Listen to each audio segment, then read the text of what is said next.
लेकिन माधवेंद्रपुरी दास जी श्री गोवर्धन में विराजते थे और कहते हैं तब की चर्चा है जब श्रीनाथ जी प्रकट नहीं हुए थे। सद्दू पानी की गैया जाकर के चारों थनों से दुग्ध प्रवाह करती थी जिस स्थान पर, वहां से श्रीनाथ जी प्रकट हुए। कथा हमने अनेक बार सुनाई है। लेकिन उससे पूर्व श्री गिरिराज जी की तलहटी में माधवेंद्रपुरी बाबा भजन करते थे। बहुत ध्यान से सुनिए सब लोग, इधर देखो।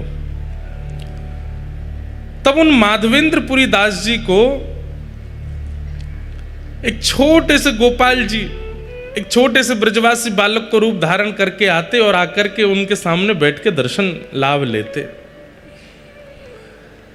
तब माधवेंद्रपुरी दास जी उनको बता दिया ठाकुर जी ने कि मैं ही परमात्मा हूं, मैं भगवान हूं, यहां लाला बन करके आनंद कर रहा हूं। तब एक दिन माधवेंद्रपुरी दास जी ने पूछा कि आपके श्याम वर्ण अंग पर हमें कभी कभी ऐसा अनुभव होता है कि अत्यंत प्रश्वेत, बहुत पसीना आपको आता है और कोई कोई आपके अंग में जैसे छोटे छोटे छोटे छोटे कुछ ऐसे चिन्ह दिखाई देते हैं, ऐसा लगता है कि आप श्रमित हो गए हो। तो श्रीनाथ जी बोले, मैं आ गिरिराज पर्वत में विराजूं भीतर, दोपहरिया में बहुत जोर से धूप पड़े और वह धूप के कारण मुझको बहुत जोर से गर्मी लगे, मेरे सर्वांगीण अंग में बड़ी उष्णता है जाए, कहीं कहीं छाले पड़ जाएं, मैं जोर से जल जाऊं। वैसे तो मुझको दूध को अभिषेक किया जाए, मुझको दूध पिवायो जाए, मुझको 56 भोग परवाए जाए, पंचामृत अभिषेक ते मेरो आनंद कियो जाए, पर वासे नैकात देर के काजे तो सुख मिले, लेकिन फिरते ये पीड़ा हैन लग जाए। माधवेंद्रपुरी दास जी बोले, तो भगवान आज्ञा करो, आपकी ये पीड़ा हमेशा के लिए दूर कैसे होगी? बोले कि बढ़िया वारो कपूर और चंदन में घिस करके केसर मिश्रित करके जब चंदन तैयार करके मेरे श्री अंग पे लगाए हो जाएगो, तब मुझे कुछ सुख मिलेगो। तो माधवेंद्रपुरी दास जी बोले, तो मैं चंदन तैयार कर देता हूं। बोले कि ना, ऐसा वैसा चंदन नहीं, अब लगाओ तो फिर बढ़िया वारो लगाओ। तो बोले बढ़िया वारो चंदन कहाँ मिलेगा वो बताओ। बोले सबसे बढ़िया कपूर मिले चक्र तीर्थ में, जगन्नाथपुरी। और सबसे बढ़िया मलय चंदन, मलियागिरी चंदन भी कहाँ मिले? बोले जगन्नाथपुरी में। और बोले वहां मेरो एक स्वरूप है, वह स्वरूप को रोज चंदन लागी हुए, रोज चंदन लगाए हो जाए। आप तो वहीं जाओ और वहां से चंदन लेकर के आओ और आकर के मेरे श्री अंग पे लगाओ, तब मुझको सुख मिलेगा। तब माधवेंद्रपुरी दास जी श्रीनाथ जी की आज्ञा प्राप्त करके निकले हैं नीलाचल धाम के लिए, ठाकुर जी के सुख के लिए। देखो एक बात, हम लोग ठाकुर जी की सेवा में कोई भी सामग्री प्रस्तुत नहीं कर सकते। उस सामग्री में भी सर्वश्रेष्ठ सामग्री जो हो, और वो सामग्री भी सर्वश्रेष्ठ रूप से जहां निर्मित होती हो, वही ठाकुर जी की सेवा में लानी चाहिए। स्वयं श्रीनाथ जी माधवेंद्र जी से बोले, वो चंदन तो तुम यहीं घिस दोगे, लेकिन बढ़िया वारो तो वहीं मिलेगो, बढ़िया वारो कपूर तो वहीं मिलेगो, वहां ते लेके आओ। इसका मतलब क्या है? ठाकुर जी को विशेष प्रिय नहीं है, लेकिन वो हमें परखते हैं कि हमें प्रस्तुत करने के लिए कुछ विशेष देना उचित लगता है कि नहीं, वो ठाकुर जी देखते हैं। अब चंदन यात्रा पे आप अपने घर पे चंदन घिस के लगा दो ठाकुर जी को, ठाकुर जी कहेंगे ठीक है, काम चलाओ तो कर ही दियो काम। लेकिन आप पूरी उसकी व्यवस्था करो, वहां से जल मंगा रहे हैं, वहां से कपूर मंगा रहे हैं, वहां से केसर मंगवा रहे हैं, 4 आदमियों को भेज के कर रहे हैं, स्वयं जाकर के कर रहे हैं, उससे ठाकुर जी और ज्यादा प्रसन्न होते हैं। देखो मेरे सुख के काजे कितना श्रम कर रहे हो है। हमारे गिरधर लाल जी की स्नान यात्रा पर स्नान होता है। अब स्नान यात्रा, स्नान कराना है, टोंटी का जल भरो, करा दो स्नान, उसमें थोड़ा केसर आदि डाल दो, करा दो स्नान। नहीं, हम हमारे सब वैष्णव, सब हमारे जितने मित्र परिकर हैं, जितने हमारे पंडित जी, सबके साथ अवसर होगा, कथा नहीं है तो स्वयं जाएंगे। कहाँ? उत्तराखंड। उत्तराखंड में श्री यमुना जी सबसे पहले पृथ्वी पर जहां आती हैं, उस स्थान का नाम है कटा पत्थर। कटा पत्थर में जाएंगे उत्तराखंड में, वहां से स्नान करके विधि पूर्वक प्रत्येक कलश का पूजन करेंगे। कलश का पूजन करके फिर वहां से शुद्ध यमुना जी का जल, क्रिस्टल वाटर, बिल्कुल दिख जाए नीचे तक महाराज, वहां से यमुना जी लाएंगे। और फिर उन यमुना जी को वृंदावन ला करके फिर वृंदावन में जो यमुना जी हैं उनको बढ़िया क्योंकि वृंदावन में यमुना जी तो पूरी सब अपवित्र कर दी लोगों ने, तो 2-4 कपड़े की परत लगा के उन यमुना जी को भरेंगे। फिर वो यमुना जल कटा पत्थर वाले जल में थोड़ा थोड़ा मिला देंगे, तो फिर भाव हो जाएगा यमुना तट का, वृंदावन तट का यमुना जल। फिर उससे ठाकुर जी को स्नान कराते हैं, रात भर मटकों में भर के रखते हैं, ठंडा बिल्कुल शीतल जल हो जाता है। फिर उन जलों में किसी में पुष्प, किसी में सुगंधी, किसी में अष्टगंधा, किसी में कुछ, सब मिला करके फिर ठाकुर जी को स्नान कराते हैं। अब स्नान ही तो कराना है, करा दो ऐसे नहीं। मैंने एक बात कथा में कही है कि भक्ति में ठाकुर जी प्रस्तुतिकरण देखते हैं कि आपकी प्रस्तुति कैसी है। उठाए कर दिया, उठाए भोग लगा दिया, थाली में लाए सामने धर दिया कर, ठाकुर जी भी ऐसे फिर पाते नहीं है, बोले कि बेमनते तू करे, मैं काहे को पावे आऊं।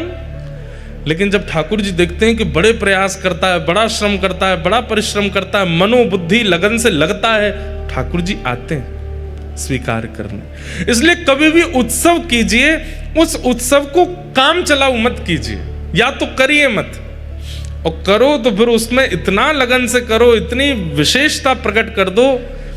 आप कहेंगे महाराज जी आपने जितने क्रम बताए वो तो धनवानों के हैं, धनवान ही कर सकते हैं ये सब, और जिन पर धन नहीं हो वो क्या करें। भाई कर्मा भाई कोई धनवान तो नहीं है, हमारे सद्दू पाणे कोई धनवान तो नहीं है, धन्ना जाट धनवान तो नहीं है, पर वो धनवान ना होते हुए भी ऐसी क्रिया प्रस्तुत करते हैं कि वह क्रिया में धनवान से भी ज्यादा लगन का दर्शन होता है, और ठाकुर जी आते हैं स्वीकार करने। धन्ना जाट की कथा में हम लोग सुनते हैं कि उनको सामान्य पत्थर शालिग्राम भगवान के रूप में एक संत दे गए, तो धन्ना जी रोज अपनी माँ से कहते, मैया मुझे चंदन दिलवा दो, मुझे रोली दिलवा दो, मुझे इत्र दिलवा दो, ठाकुर जी की सेवा करनी है। माँ मना करती, नहीं दिलवाती।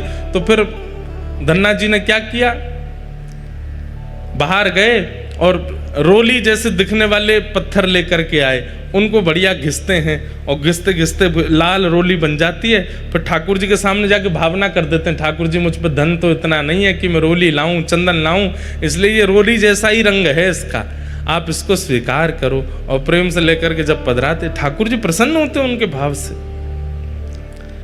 भावना में तो व्यस्त है ना, भले ही धन का व्यय ना करता हो। तो माधवेंद्रपुरी दास जी को श्रीनाथ जी ने आज्ञा की कि आप जगन्नाथपुरी जाओ, वहां से कपूर चंदन लेकर के आओ, वो घिस करके लगाओगे तब मुझे सुख मिलेगा। माधवेंद्रपुरी दास जी निकल पड़े, चलते चलते बालासुर पहुंचे, वहीं पर खीर चोरा गोपीनाथ, इनका पहले नाम केवल गोपीनाथ ही था, खीर चोरा तो माधवेंद्रपुरी दास जी के आने के बाद पड़ गया, पहले इनका नाम केवल, और खीर भी नहीं, उनको बोलते क्षीर चोरा। दूध को क्षीर कहा जाता है, इसलिए भगवान किस में विराजते हैं, क्षीर सागर। तो खीर चोरा तो हम उत्तर भारतीय कहने लग गए हैं, लेकिन वास्तव में वहां पर अधोटे दूध का भोग लगता है ठाकुर जी को, और उसमें थोड़ी बहुत कुछ सामग्री मिलाई जाती है, इसलिए वो क्षीर चोरा गोपीनाथ। पहले उनका नाम केवल गोपीनाथ ही था, वो क्षीर चोरा। तो और ये गोपीनाथ जी बालासुर में जो विराजमान, जिसको अवसर मिले, समय मिले, 3-4 घंटे का रास्ता होगा शायद यहां से, हुआ ना वहां दर्शन करे आना। हमने आज तक दर्शन नहीं किए, पर हमने क्षीर चोरा गोपीनाथ जी कथा खूब सुनाई है, चित्र में दर्शन किए हैं, वहां का प्रसाद भी पाया है, पर दर्शन का अवसर अभी तक नहीं मिला। ये गोपीनाथ जी, क्षीर चोरा गोपीनाथ, ये गोपीनाथ जी सामान्य नहीं है, ये गोपीनाथ जी का स्वरूप स्वयं श्री राम जी के द्वारा निर्मित किया गया है। ये क्षीर चोरा गोपीनाथ कैसे, जब प्रभु श्री राम वनवास कर रहे थे तो कभी कभी लक्ष्मण जी को ज्ञान उपदेश करते थे, सीता जी से बैठ करके कुछ मधुर चर्चाएं करते थे। तो सीता जी बीच बीच में कभी कभी राम जी से बोलती, सब लोग इधर देखो, ध्यान से सुनो।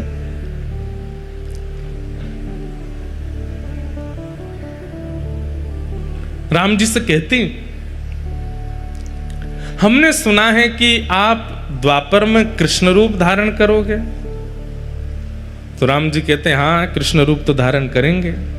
और हमने ये भी सुना है कि आपके समस्त अवतारों में अत्यधिक सुंदर अवतार आपका जो होगा वो कृष्णावतार होगा, जिसके रूप को देख करके असंख्य गोपियां, असंख्य ब्रजवासी गण जहां से भी आप गुजरेंगे सब आप पर न्योछावर हो जाएंगे, ऐसा आपका रूप होगा, मैंने सुना है। तो राम जी बोले, अब ये तो प्रभु जाने, राम जी भी कोई कम सुंदर थोड़े ही है।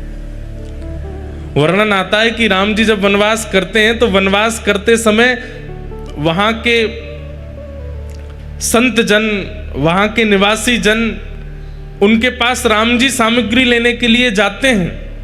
वैसे तो सामग्री सब प्रस्तुत राम जी के पास हो जाती है, लेकिन कभी कभी सामग्री प्रस्तुत नहीं होती तो राम जी जाते हैं और जाकर के कहते हैं कि हमें प्रसाद सिद्ध करना है, आदि हमें ये सामग्री दे दो। तो सूखी सामग्री, पक्की सामग्री, जो भी सामग्री देते हैं। अब उस काल में कोई बड़े बड़े व्यापारी तो होते नहीं थे, सब लोग सामग्री व्यय करते थे, उसका जो धन मिलता था उससे घर चलता था। अब राम जी जब, वो तो वनवासी हैं, उन पर धन तो होता नहीं था, तो सब सामग्री लेते थे। तो सामग्री लेने वाले, अब देने वाले को क्या दें? राम जी के पास कोई मुद्राएं तो है नहीं। तो कहते हैं कि राम जी प्रेम से मुस्कुरा जाते हैं, और जैसे ही राम जी प्रसन्न मुद्रा में मुस्कुराते हैं तो जो सामग्री देने वाले होते हैं वो कहते हैं कि हमको दक्षिणा मिल गई, आप तो सामग्री ले जाओ, आप तो बस मुस्कुरा दिया करो। आप खुश हो जाते हैं, आप हंस जाते हैं, आप थोड़े प्रसन्न मुद्रा में हमको देख लेते हैं, हमको लगता है कि हमें सर्वस्व मिल गया। तो राम जी भी कोई कम सुंदर तो नहीं है, एक ही रूप हैं दोनों। लेकिन कृष्ण थोड़े चंचल ज्यादा है ना, इसलिए उनकी रूप माधुरी अद्भुत है। तो सीता जी बोली, द्वापर में आप कृष्णावतार धारण करेंगे और हमने सुना है कि वो कृष्ण स्वरूप बड़ा सुंदर होगा। राम जी बोले, अब कोई कम सुंदर है हम? बोले, नहीं, सुंदर तो आप अभी भी बहुत हो, पर हमें लगता है कि अभी आप इतने सुंदर हो तो कृष्णावतार में और सुंदर, इससे सुंदर और क्या होगा? आप हमें दर्शन करा दीजिए ना। तो राम जी बोले, ठीक है, समय मिलेगा तो मैं दर्शन कराऊंगा। तो फिर राम जी नित्य जाते, एक गुफा में एक शिला है और उस शिला को अपने बाण से ही ठाकुर जी छेद छेद करके अपने द्वापर में प्रकट होने वाले रूप का निर्माण कर रहे हैं, स्वयं राम जी। आहा, कोई मूर्तिकार ठाकुर जी का रूप बनाता है समझ में आती है, पर स्वयं ठाकुर जी ही अपनी मूर्ति बना रहे हैं, ये कितनी अद्भुतता है। हमारे चित्र बना के कितने सारे बालक लाते हैं, पर अपना चित्र बनाने की कभी मन में सोची भी नहीं। और कोई व्यक्ति अपना चित्र क्यों बनाएगा? लेकिन यहां श्री राघव जी अपना चित्र बना रहे हैं। ऐसे नेत्र हैं, ऐसे कान हैं, ऐसी नासिका है, ऐसे अधर हैं, जैसे हैं बिल्कुल वैसे बना रहे हैं, ऐसी ठोड़ी है, और बड़ी लगन के साथ अपने सर्वांगीण रूप को निर्माण कर रहे हैं, जो अभी प्रकट हुआ ही नहीं है, द्वापर में होगा, उस रूप को त्रेता में प्रकट कर रहे हैं राघव जी। किस लिए? सीता जी को दर्शन कराना है। और नित्य शाम तक निर्माण करते और फिर घास फूस से ढक करके राम जी चले जाते।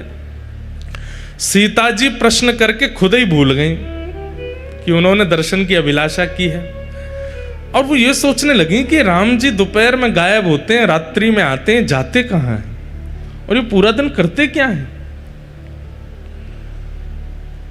एक दिन सीता जी के मन में आई कि मैं चुप के देखूंगी ये कहाँ जाते हैं। पीछे पीछे जाकर के देखा तो एक विशेष गुफा में जाते हैं और शाम तक वहीं रहते हैं, फिर आते हैं। तो जैसे एक दिन राम जी सुबह स्नान ध्यान और अपने संध्या वंदन के लिए नदी तट पर गए तो सीता जी पहुंच गई उस गुफा में। और देखूं तो सही क्या है। भीतर जाके देखा तो कुछ नहीं दिखा, एक तरफ घास फूस रखी थी। सीता जी सब जगह खोज खोज के देखी तो घास जैसे ही हटाई, आहा, श्री गोपीनाथ जी ऐसे विराज रहे थे, त्रिभंग लली श्याम सुंदर। राम जी तो सदैव ऐसे रहते हैं, सीधे खड़े रहते हैं, एक हाथ में धनुष, एक हाथ में बाण और एक हाथ में धनुष, दूसरे हाथ से आशीष, यही मुद्रा रहती है राम जी की। लेकिन आज वही राघव जी जिनको सदा ऐसे देखा है, आज वही राम जी मानो ऐसे दोनों भुजा करके और वंशी धारण करके, और बिल्कुल कमर भी टेढ़ी है, मुख भी टेढ़ा है, पाम भी ऐसे, रूप देख करके सीता जी तो मोहित हो गए। बार बार मन में इच्छा होने लगी कि आलिंगन कर लूं मैं इनका, इतने सुंदर। मन में ऐसी भावना आने लगी कि ये यहां पर घास फूस में ढके बैठे हैं, इन्होंने पता नहीं भोजन भी किया होगा कि नहीं, इन्होंने जल भी पान किया होगा कि नहीं। सीता जी तुरंत दौड़ करके गई, पत्तों के दोना बनाए और उन दोनों में कुछ फल अमनिया करके, एक पात्र में जल लेकर के, कुछ पुष्पों के हार बना करके और सुंदर सब सामग्री लेकर के आई। आकर के श्री गोपीनाथ जी को तिलक किया, सुंदर पत्रावली का श्रृंगार कर दिया, गले में माला पहना दी, सर्वांगीण अंग में चंदन अर्पित करने के बाद में भोग पधरा दिया और भोग पधराने के बाद में आरती कर दी। इतने में समय हो गया राम जी के आने का। राम जी जैसे ही आए, आकर के देखा कि यहां तो सीता जी नाच रही हैं मगन होकर के गोपीनाथ जी के आगे। राम जी बोले, देवी ये आपने क्या कर दिया? अरे ये देखो कितने सुंदर हैं, हमें तो आपने सारे तीर्थों में सब स्थान देवताओं के दर्शन कराए, इन देवता का दर्शन क्यों नहीं कराया हमको? ये बेचारे घास फूस में ढके रखे थे, हमने इनका भोग लगा दिया, माला पहना दी, चंदन पधरा दिया। राम जी बोले, देवी ये कोई स्थान देवता नहीं थे, तो आपने हमसे जिज्ञासा की थी कि द्वापर के रूप का दर्शन कराओ, तो मैं अपने हाथ से ही अपना रूप बना रहा था, ये मेरे द्वापर का स्वरूप है। सीता जी बोली, ये आपके द्वापर का स्वरूप है? बोले जी यही श्री कृष्ण है। सीता जी तो भाव विह्वल हो गए, बोले कि आप वचन दीजिए। बोले क्या? आप अकेले नहीं आएंगे द्वापर में, द्वापर में एक रूप से तो मैं लक्ष्मी ही आपकी परांबा जगदम्बा रुक्मणी बनकर के आऊंगी, पर इस रूप का आस्वादन करने के लिए आपको मुझे पूर्व में भी बुलाना पड़ेगा। उसमें मैं केवल आपको देखूंगी, आपका प्रेम स्वीकार करूंगी, आपको देख करके नृत्य करूंगी, आपको देखकर बस मेरी एक ही क्रिया होगी, ना भोजन करना, ना जलपान करना, ना शयन करना, केवल आपको देखना। तब राम जी बोले, ठीक है, आप ही साक्षात किशोरी जी के रूप में प्रकट हो जाना, श्री राधा रानी बन करके आ जाना और मेरे रूप लावण्य का खूब सुख लेना।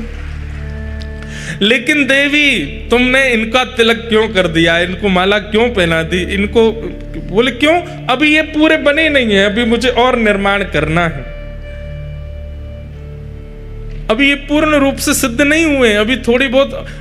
तो सीता जी बोली ये इतने सुंदर हमारे प्राण हरण कर रहे हैं, इससे भी अधिक आपको इनको बनाना है तो इनको अधूरा ही रहने दो, फिर तो हम इससे अधिक जो विशेष रूप है वो तो द्वापर में ही देखूंगी मैं, क्योंकि इनको देख करके जब मेरा मन इतना आनंदित हो रहा है तो फिर पूर्ण रूप कैसा होगा? वही श्री राघव जी के द्वारा निर्मित शिला पर जो ठाकुर जी का स्वरूप है, वही बालास्वर में श्री गोपीनाथ जी के रूप में विराजमान है, जिन्हें क्षीर चोरा गोपीनाथ कहते हैं। पर वो क्षीर चोरा कब बने? जब माधवेंद्रपुरी दास व्रजमंडल से आ रहे हैं जगन्नाथपुरी चंदन लेने के लिए। बीच में जैसे ही गोपीनाथ जी का मंदिर पड़ा, माधवेंद्रपुरी दास जी पहुंच गए, जाकर के आहा भुजा उठा करके नृत्य कर रहे हैं, नृत्य कर करके गा रहे हैं, गोपीनाथ जी का दर्शन करके आनंदित हो रहे हैं। नित्य 11-12 सकोरों में, मिट्टी के पात्रों में ठाकुर जी को क्षीर का भोग लगाया जाता है और वही भोग सारे दर्शनार्थियों को बांटा जाता है। लेकिन माधवेंद्र जी अकिंचन दूर खड़े थे, सब में बट गया, लेकिन माधवेंद्र जी को नहीं प्राप्त हो पाया। आप 3-4 दिन से भूखे प्यासे और थे और आपका एक स्वभाव और था। माधवेंद्र संतों के भी अपने अपने स्वभाव होते हैं, जैसे कई संतों का नियम होता है, हमारे वृंदावन में आज भी हैं, जो भिक्षा याटन करते हैं, जो मधुकरी मांगने के लिए जाते हैं, उनका समय है, वो इतनी देर ही आपके द्वार पर रहेंगे, ना तो आपको बुलाएंगे ना डोरबेल बजाएंगे, बस आपके द्वार पर खड़े होकर मंजीरा लेकर के कीर्तन करेंगे। आपने सुन लिया तो दौड़ के जाओ और जो भी मधुकरी है ला करके उनको दे दो। यूं नहीं कि बैल पे बैल बजाए जा रहे हैं, गेट खटखटा रहे हैं, अरे जल्दी लाओ भिक्षा लेकर के आओ हमको दे दो। ब्रज में ऐसे संत नहीं रहते। ब्रज में क्या है, मंजीरा लेकर के जाएंगे, आपके द्वार पर खड़े होकर के हरे कृष्ण हरे राम या राधे कृष्ण राधे श्याम, जो कीर्तन प्रिय लगेगा वो कीर्तन करेंगे। उसका भी उनका समय बंधा हुआ है, 3 मिनट 4 मिनट 5 मिनट, उतनी देर ही कीर्तन करेंगे। उतनी देर में आपने कुछ दे दिया तो ठीक, नहीं तो भूखे ही चले जाएंगे और जाकर के भूखे ही सो जाएंगे, मांगेंगे नहीं। इसलिए ब्रज की कई माताएं हमारे घर पे भी संत जन पधारते हैं, बगल में ही भागवत निवास करके स्थान है, वहां के महापुरुष पधारते हैं, तो वे भी आकर के द्वार पर खड़े हो जाएंगे। आपको पता चल जाए तो भिक्षा दे दो, नहीं तो चले जाएंगे। और उनका टाइम फिक्स है 6:15, तो मतलब 6:15 बजे ही आएंगे। हमारी माता जी अगर स्वयं रहती हैं तो स्वयं पहले ही बना करके दे आती हैं, और नहीं रहती हैं तो जो घर पर रहेगा उसको सारे काम बाद में बताएंगी। ये कमरा देख लेना, वो ये सब बाद में, सबसे पहले बताएंगी शाम को 6:15 बजे वो भागवत निवास के महाराज जी आएंगे, उनके लिए इतनी रोटी दाल चावल सब तैयार करके मधुकरी उनको दे देना। और कई बार हमने देखा कि जब घर लौट के जाते हैं, पूज्य पिताजी भी अनुभव करते हैं, तो माता जी सबसे पहले पूछेंगी बाबा आए शाम को मधुकरी दई, और वो सामने जो घर पे रुके वो अगर के अरे मैया कल तो हम लेट हो गए बाबा चले गए, तो माँ इतनी उदास हो जाती है कि बेचारे बाबा कल मधुकरी नहीं पाए होंगे। ऐसे मधुकरी पाकर के हमारे व्रज में संत रहते हैं।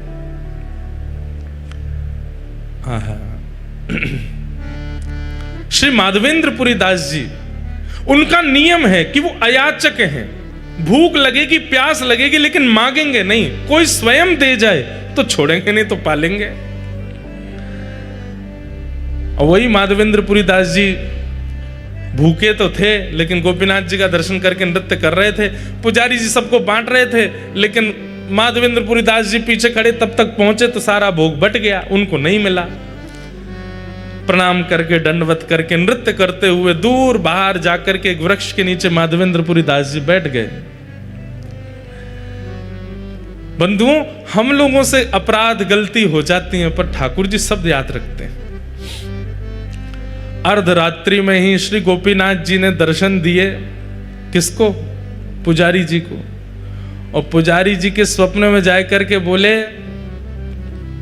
सुनो, बोले हाँ, आज इतने सारे रसिक जन दर्शन करने के लिए आए, सबको तुमने हमारी क्षीर प्रसादी बांट दी, पर पीछे एक ब्रजमंडल के माधवेंद्रपुरी दास जी खड़े थे, उनको तुमने कुछ नहीं दिया। तो पुजारी जी बोले जय जय, अपराध हो गया, हमसे गलती हो गई, हमको याद नहीं रहा। अब तो कल क्षीर बनेगी, रात्रि में भोग लगेगा तब दे दूंगा। अरे बावड़े, वो 5 दिन के भूखे हैं और कल और उनको भूखा रखोगे और रात्रि में जाके क्षीर को भोग दोगे, इतनी प्रतीक्षा वो कैसे करेंगे? तो प्रभु आप ही बताओ क्या करें फिर? दोपहर में राजभोग का प्रसाद दे देंगे, मंगला भोग का बोले वो सब नहीं, जो हमारे क्षीर भोग प्रसाद में सुख है वो राजभोग और मंगला में नहीं है, वही देना था उनको। पुजारी जी कान पकड़ने लगे, बोले आज तो अपराध हो गया, क्षमा करो। ठाकुर जी बोले नहीं, अभी उठो, स्नान करो, मंदिर खोलो और भीतर जाओ, वहां से क्षीर भोग लाओ। बोले क्षीर भोग तो सब बट गयो, कुछ बचा ही नहीं है, कहां से लाऊं? बोले मंदिर में आके देखो तो सही, एक पात्र रखा है। स्नान ध्यान करके मंदिर में जा करके देखा तो महाराज वहां पे कोई पात्र दिखा नहीं। पुनः नेत्र बंद करके ठाकुर जी से कहे कहां है पात्र, आज्ञा तो करो। बोले हमको पता था कि तुम सब में बांट दोगे, माधवेंद्र जी को छोड़ दोगे, इसलिए हमने पहले ही एक सकोरा उठा के अपनी जेब में रख लिया है। हमारी जेब टटोलो। जैसे ही पुजारी जी ने ठाकुर जी की जेब देखी तो एक जेब में सकोरा धरा था खीर का। निकालते ही पुजारी जी के नेत्र सचल हो गए। बोले आप गोपीनाथ नहीं हो, आप चित चोरा गोपीनाथ नहीं हो, आप माखन चोरा गोपीनाथ नहीं हो, आप तो क्षीर चोरा गोपीनाथ हो। अपने भक्त को देने के लिए चोरी करते हो। ठाकुर जी बोले अब विलंब नहीं करो, मेरा पेट मेरे सामने भोग पधराने से नहीं भरता है। मेरे सामने पधराई हुई वस्तु जब मेरे भक्तों को पवाई जाती है तब मुझे शांति मिलती है, तब मुझे आनंद मिलता है। जब तक माधवेंद्र जी को प्रसाद नहीं मिलेगा मुझे नींद नहीं आएगी। जल्दी जाओ पवा दो। पुजारी जी दौड़े गए। रात्रि के 2-3 बजे होंगे, तब घड़ी तो नहीं थी पर अर्धरात्रि हो रही थी और माधवेंद्र जी नेत्रों से अश्रु प्रवाह एक वृक्ष के नीचे बैठे। पुजारी जी दौड़ करके गए और जाकर के कहा, माधवेंद्रपुरी दास आप ही हैं क्या? माधवेंद्र जी बोले, आपको हमारा नाम कैसे पता? बोले, भैया किसी का परिचय सेठ कराते हैं, किसी का परिचय नगरवासी कराते हैं, पर आपका परिचय तो स्वयं श्री गोपीनाथ जी ने दिया है, स्वयं ठाकुर जी ने आपका नाम बताया है। माधवेंद्र जी बोले, वो मेरा नाम जानते हैं? बोले, जी उन्होंने ही आपका नाम बताया। और आपको खीर भोग नहीं मिला था आज? बोले, नहीं मिल पाया था, आपने सब में बांट दिया, हम तक पहुंच ही नहीं पाए। बोले, लो ठाकुर जी ने आपके लिए खीर, और पूरी वृत्तांत बताया कि ठाकुर जी ने अपनी जेब में छुपा करके रखी आपको देने के लिए। आहा, माधवेंद्रपुरी दास जी तो वहीं नृत्य करने लगे, रुदन करने लगे, अश्रुपात होने लगा नेत्रों से। हाँ गोपीनाथ, प्राण गोपीनाथ, जीवन गोपीनाथ कहकर के रोने लगे। खीर भोग पाया। और ये कथा जब प्रातःकाल होते पूरे नगर में प्रसिद्ध हुई, नगर के बाद प्रांत में प्रसिद्ध हुई और पूरे भारत में प्रसिद्धि हो गई और ठाकुर जी का नाम बदल गया, खीर चोरा गोपीनाथ। उससे पहले त्रेता से लेकर के द्वापर तक वे केवल गोपीनाथ थे, लेकिन माधवेंद्रपुरी दास जी के आते उनका नाम क्षीर चोरा गोपीनाथ पड़ गया। बोलो क्षीर चोरा गोपीनाथ की।